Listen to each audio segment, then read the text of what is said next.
O operário brasileiro é mesmo agulha que costura e fica nua. Trabalha de janeiro a janeiro, passa fome e mora na rua. Trabalho e fome são palavras que não combinam na mesma sentença, correto? Afinal, toda riqueza provém do trabalho, desde a matéria-prima, que é transformada em mercadoria para venda, até o serviço, que é prestado e vendido. Tudo depende do trabalho humano. Se o trabalhador tudo produz, como ele pode passar fome? Embora seja verdade que toda a riqueza é produzida a partir do trabalho, será que todas as pessoas envolvidas no processo produtivo são igualmente recompensadas? Se estivermos falando do nosso atual sistema econômico, o capitalismo, a resposta é não. No capitalismo, um patrão ou uma empresa compra do empregado a sua força de trabalho, ou seja, a sua capacidade de realizar trabalho. Ao utilizar a força de trabalho do empregado, o patrão ou a empresa obtém mercadorias ou serviços cujo valor é maior do que o necessário para reproduzir a própria força de trabalho. Assim, a produção gera um excedente, um mais-valor ou mais-valia. Mas ao invés de ser distribuído igualmente entre todos, essa riqueza, o lucro, fica concentrada nos bolsos do patrão ou nos cofres da empresa. A classe trabalhadora é excluída da riqueza que ela própria produz. Sem poder desfrutar a riqueza que produz, o que resta ao trabalhador é a pobreza. Especialmente no caso brasileiro, o pauperismo é um aspecto da formação da classe trabalhadora. Nosso passado escravista deu origem a um mercado de trabalho baseado em salários extremamente contidos. Os escravizados foram libertos sem nenhum tipo de benefício ou auxílio e precisavam disputar empregos com os imigrantes europeus que aqui chegaram.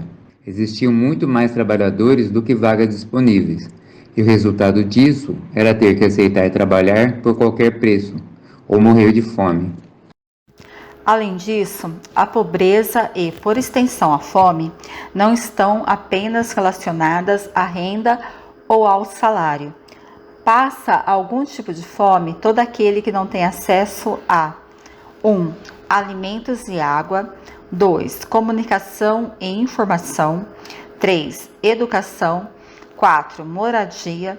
5. Saúde e saneamento básico. 6. Direitos e segurança no trabalho. Portanto, no Brasil capitalista, mesmo quem trabalha pode passar fome, principalmente se estiver num tipo de trabalho que tem baixos salários e poucos direitos trabalhistas, como no caso da terceirização. A terceirização é um processo de contratação de trabalhadores por uma empresa interposta, isto é, que serve de intermediária. O trabalho é realizado para um patrão, órgão ou instituição, mas quem recebe por isso não é o trabalhador, e sim a empresa terceirizada, que repassa para seu empregado apenas uma parcela do dinheiro que recebeu inicialmente. Os objetivos das empresas que terceirizam são: primeiro, reduzir gastos com salários de trabalhadores.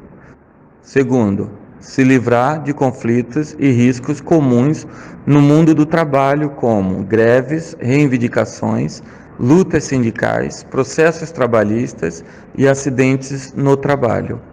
Terceiro, ampliar a produtividade, aumentando a vigilância, o controle e a exploração sobre cada trabalhador. Como se nota, a terceirização serve para reduzir custos das empresas ou patrões, independentemente das condições em que o trabalho terceirizado será desempenhado. Na realidade, ela aumenta a exploração sobre o trabalhador e reduz a atuação dos agentes que poderiam impor limites a esse processo. A combinação desses fatores faz com que a terceirização se torne uma forma de precarização das relações de trabalho. Segundo o dicionário, precarizar significa fazer com que algo se torne precário, em péssimas condições, de maneira que não se pode usar. 2. Tornar instável, sem garantias, deixar incerto.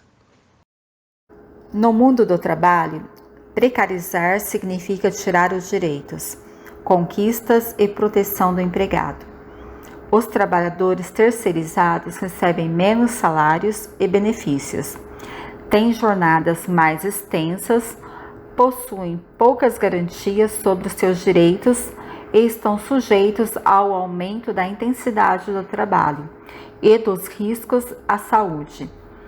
Em algumas situações extremas, as condições do trabalho terceirizado são semelhantes ou comparáveis à escravidão. Ao longo do século XX, graças às lutas sociais dos trabalhadores, foram criadas leis que buscavam conter as formas mais agressivas de exploração da força de trabalho. Os chamados direitos trabalhistas limitaram a jornada de trabalho, proibiram o emprego infantil e criaram benefícios como o descanso semanal remunerado e o 13º salário.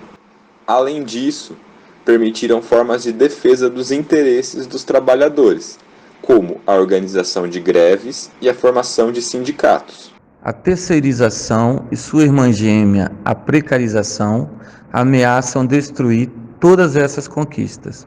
Defender e lutar pelos direitos trabalhistas são modos de resistir à exploração imposta pelos patrões e empresas.